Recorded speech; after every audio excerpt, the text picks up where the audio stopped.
ত্রয়োদশ জাতীয় সংসদ নির্বাচনে বিএনপির বিপুল ভোটের জয়ে দলটির চেয়ারম্যান তারেক রহমানকে ফোন করে অভিনন্দন জানিয়েছেন ভারতের প্রধানমন্ত্রী নরেন্দ্র মোদি।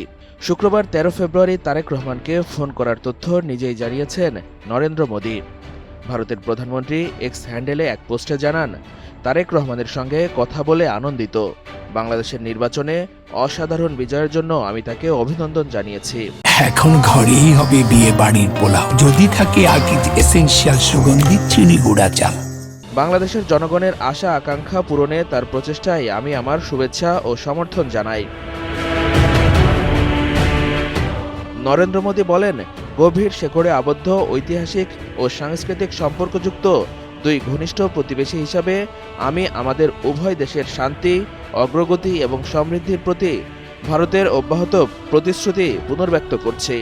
এর আগে শুক্রবার সকালে নিজের ভেরিফাইড ফেসবুক পেজে দেয়া এক পোস্টে ঐতিহাসিক বিজয়ের জন্য বিএনপির চেয়ারম্যান তারেক রহমানকে শুভেচ্ছা জানান নরেন্দ্র মোদি। এখন ঘরেই হবে বিয়ে বাড়ির পোলাও, যদি থাকে আকিজ এসেনশিয়াল সুগন্ধি চিনি গুঁড়া চাল।